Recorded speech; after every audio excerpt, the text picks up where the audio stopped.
देशात युद्धजन्य परिस्थिती सुरू असताना आणि हर घर प्रत्येक नागरिकाला प्रत्येकाला घरकुल देऊ असं पंतप्रधान मोदीजी यांनी सांगितलं असताना 6 महिन्यापूर्वी पूर्ण जिल्ह्यामध्ये महाराष्ट्रामध्ये यादी प्रदर्शित झाली।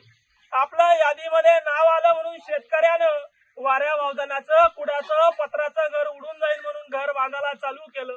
व्याजाना पैसा काढला, कर्जाना पैसा काढला।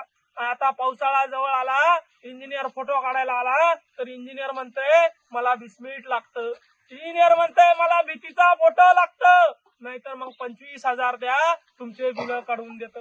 काय बोकळलाय तुमचा भ्रष्टाचार? सीओला पैसे द्यायचे तुम्हाला, कलेक्टरला पैसे द्यायचे तुम्हाला, विभागीय आयुक्ताला पैसे द्यायचे तुम्हाला, का व्हिडिओ पैसे मागताय तुम्हाला? शेतकऱ्याला कमांड मोडणारा हा भ्रष्टाचार आहे म्हणून याच्यामध्ये राख आणली आहे, राख।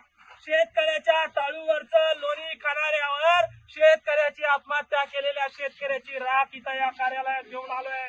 फोटो काढा। घरकुलाला अडवू नका माय बाप। घरकुल बांधणं शेतकऱ्याचं स्वप्न असतं, घरकुल बांधलं तर पैसे देण्यात झाले म्हणून या ठिकाणी आंदोलन करण्यासाठी आम्ही आलेलो आहे।